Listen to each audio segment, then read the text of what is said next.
And now we just gonna step into the forums and let our team set up a little bit.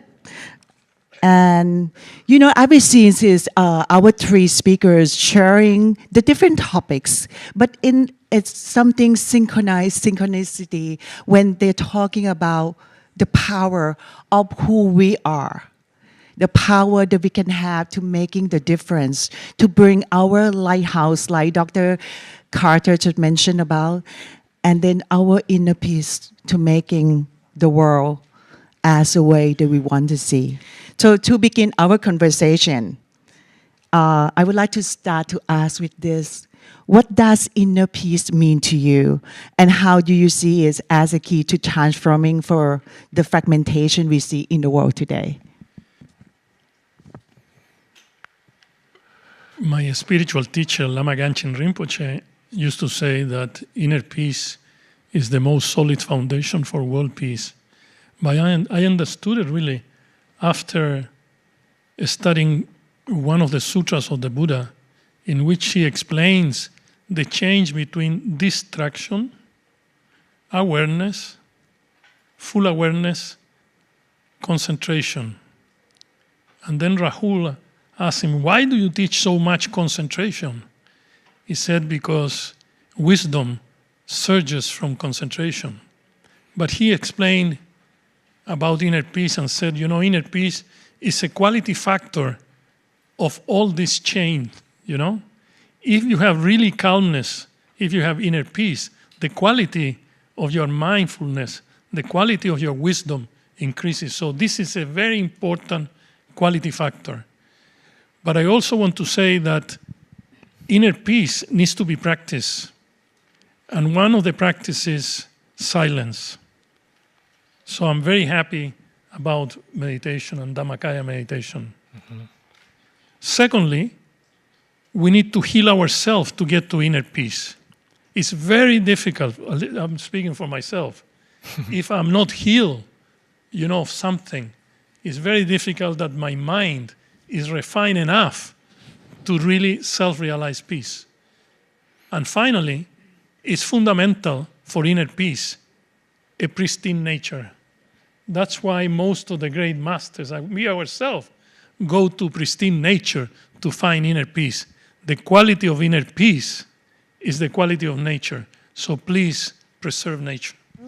From your perspective, do you think what is needed to bring more consciousness and compassion into the system that guided the whole nations?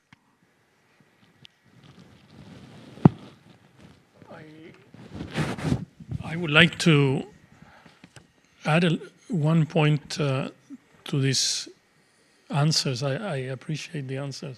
It touched me, both of you. But when you live with many different cultures, you know, there are certain universal elements that make them to absorb and be open. One of them, I would say to a person, practice contentment. You know, don't be in a rat race all the time, contentment. Maybe you need to pay attention more of what you have, who you are, than really what the others are and what the others have. I think this is one part.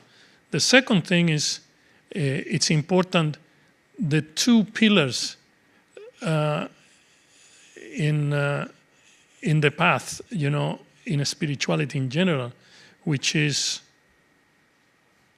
self-governance and refinement of the mind. It's impossible to really get to inner peace, at least for me, very difficult, when I'm not governing my feelings, my emotion, and so on and so forth, and when my mind is not refined enough to understand the suffering that I am going through. And last but not least is social suffering. This is the area where I sort of, in inverted commas, specialize, you know, on the social teachings of the Buddha, but there is no time for that. But on this, I think even business institutions need, you know, wisdom and compassion, needs love and compassion. And I can assure you that every person in those institutions that look even most materialistic, they are all hungry to have you there, to have you there. Just go and knock the door. I retired in the year 2005. I was there 30 years, so I'm talking about 2005, the 90s, the 80s, and the 70s. We had the Spiritual Unfoldment Society. They were in it, subscribed, 5,000 staff members. And we meditated, not the 5,000, every Wednesday at 1 o'clock. We brought many spiritual leaders. We had 2 departments for a long time, meditating in the morning and meditating before they left. And they measure, what the impact was.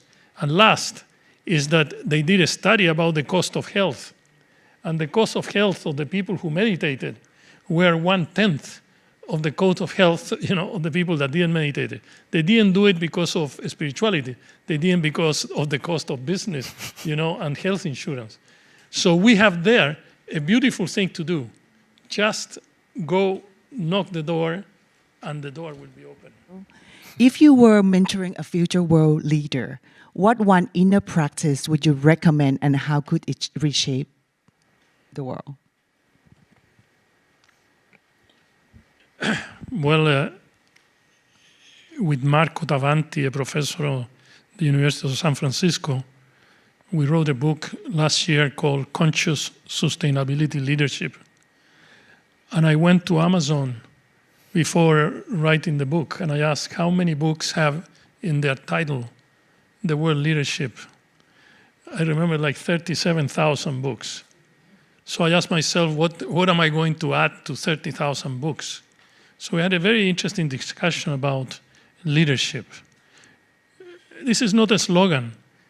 We need conscious leaders. That is to say, leaders who are aware.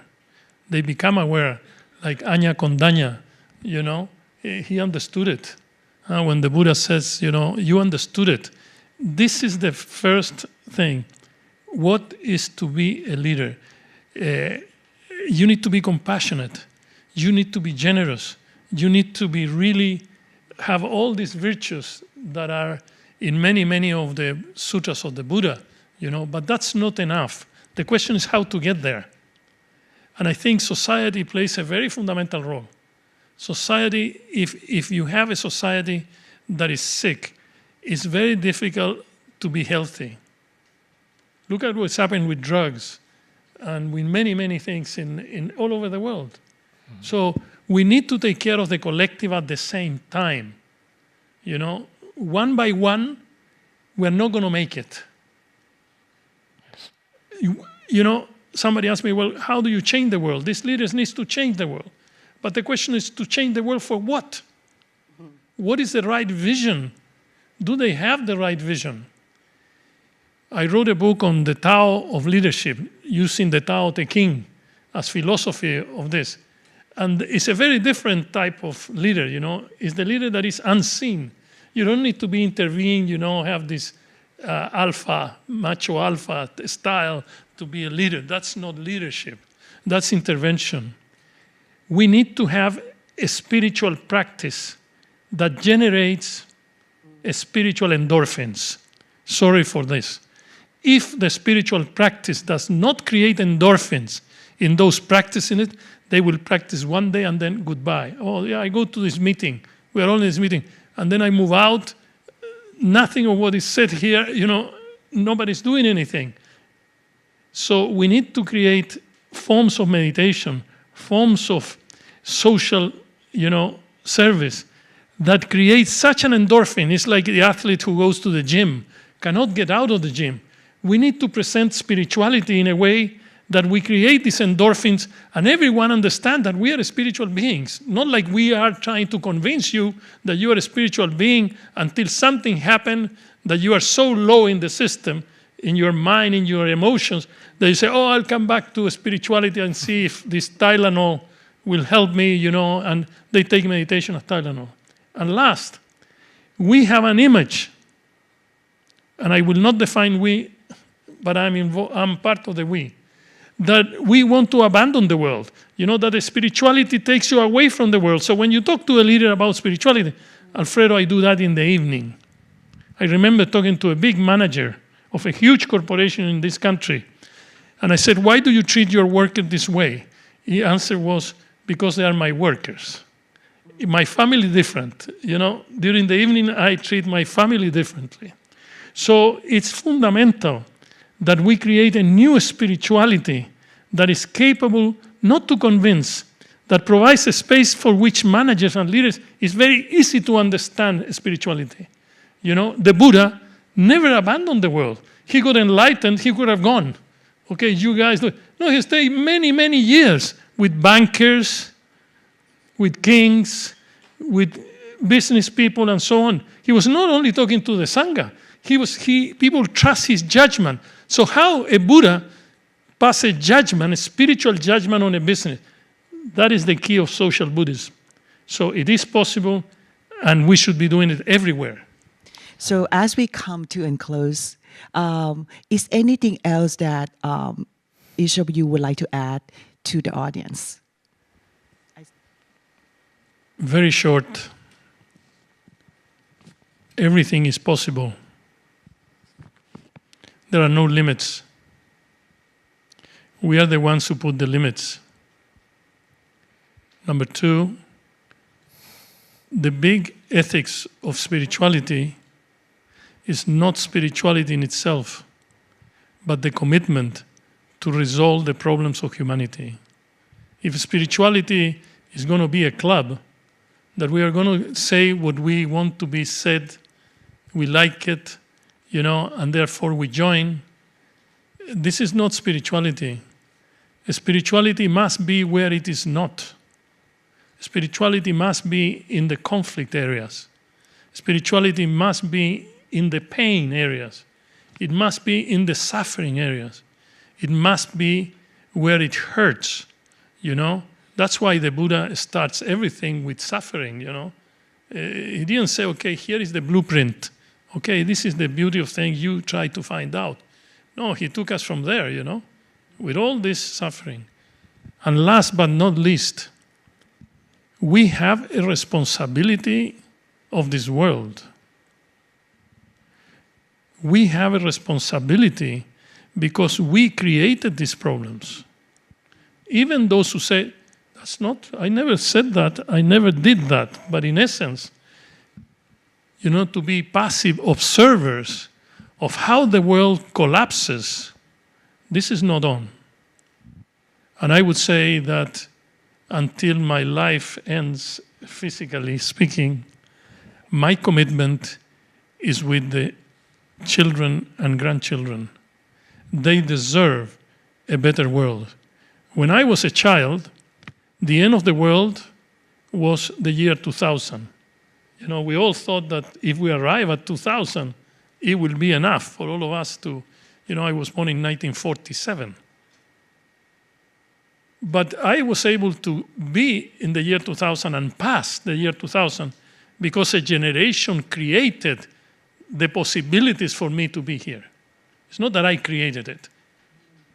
So all of us here, we must create the space, so that the new generations have a better world, and really we come finally to the 200% society, materially rich and spiritually rich. Thank you. Thank you so much. Let's give a big applause to Dr. Alfredo Sfeir-Younis. Thank you so much. And